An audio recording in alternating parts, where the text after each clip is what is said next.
Number 178 in the name of Deputy Terence Flanagan. Deputy Terence Flanagan. Thank you, Chair. Look, it's just a question for the Minister, if he could list what his priorities are for the remainder of the government term.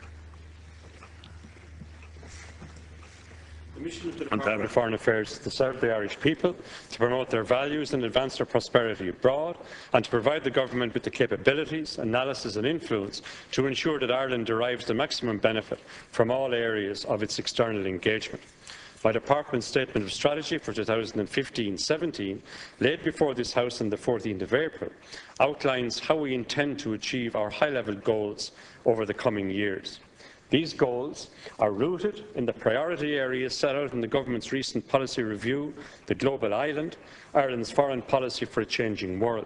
Our 5 goals are to serve our people at home and abroad, and to promote both reconciliation and cooperation, to work for a fairer, more just, secure and sustainable world, to advance Ireland's prosperity by promoting our economic interests internationally, to protect and advance Ireland's values and interests in Europe, to strengthen our influence and our capacity to deliver our goals. I know the Deputy has a particular interest in the prosperity goal. I'm sure he will agree that the vital work of restoring our international reputation, promoting our economic recovery and the creation of jobs must be at the heart of the work of the Department of Foreign Affairs and Trade, with our embassy network playing a particularly crucial role. These goals are intertwined and support each other. I look forward to leading my department in continuing to deliver on these for the Irish people. Thank you, Minister. Thanks, Ciarán. And just to thank the Minister for his response. In relation, Minister, to the overseas aid budget, and I know it's 0.7% of GDP, that's what the commitment that the Government have made, and it's in the programme for Government. Can you just comment on that as to when you expect that target actually to be achieved, and what strategy the Government actually have put in place to ensure that that UN target is achieved? Can I ask you to comment in relation to the One China policy that your department operates, and particularly in relation to Taiwan?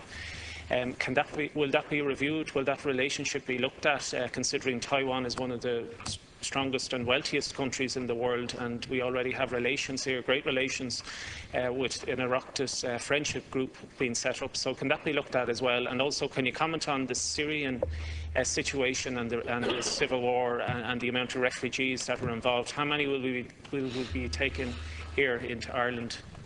Thank you, Deputy. Crisis.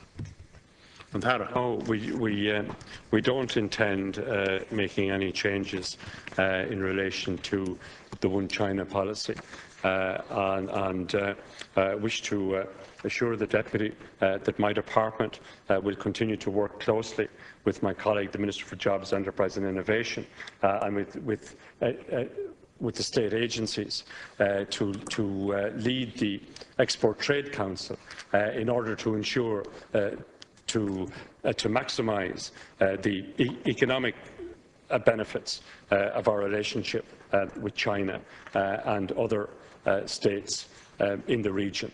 On the matter of overseas aid, can I say to the Deputy that in the context of a most challenging and difficult economic time, with the country on the verge of bankruptcy, in 2010-11, that over the past 3 years we have continued to maintain the overseas aid budget in a way that we can ensure to maximise our influence abroad, with particular reference to the developing world. A Deputy will be aware we are a neutral country. We are not involved in any military alliance or military organisation. With that in mind, we place particular emphasis on the need to ensure humanitarian aid, overseas development aid, is top of our priority, and indeed our international reputation demonstrates a level of influence that we have in that area. Thank you, Minister.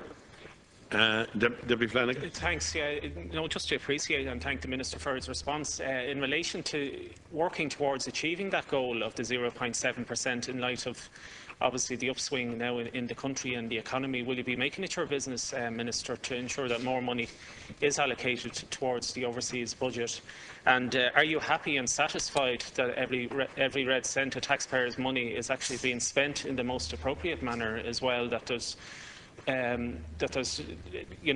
full checks and balances in place, that the money is actually being received by the people on the ground that need much needed humanitarian help? And regarding Syria as well, if you have any comment there in relation to Ireland taking perhaps more refugees into this country to help people to get on with their lives, because there's been huge persecution, as you know, out there of Syrian refugees, and also the Christian community as well has been terrorised.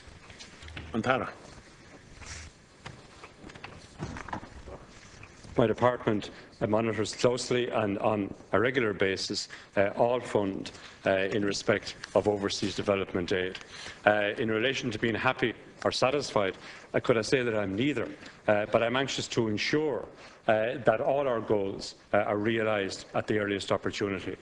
We are now heading towards the fifth budget of this particular government, and I am anxious that in the course of that budget that we will have an opportunity of increasing our level of commitment yet again in the form of overseas aid budget, in order to ensure that we can help those unable to help themselves in the developing regions of the world, with particular reference to Africa, our reputation there being particularly strong, and it will be my wish as Minister for Foreign Affairs that we will continue to increase the budget until such time as we reach an acceptable international target.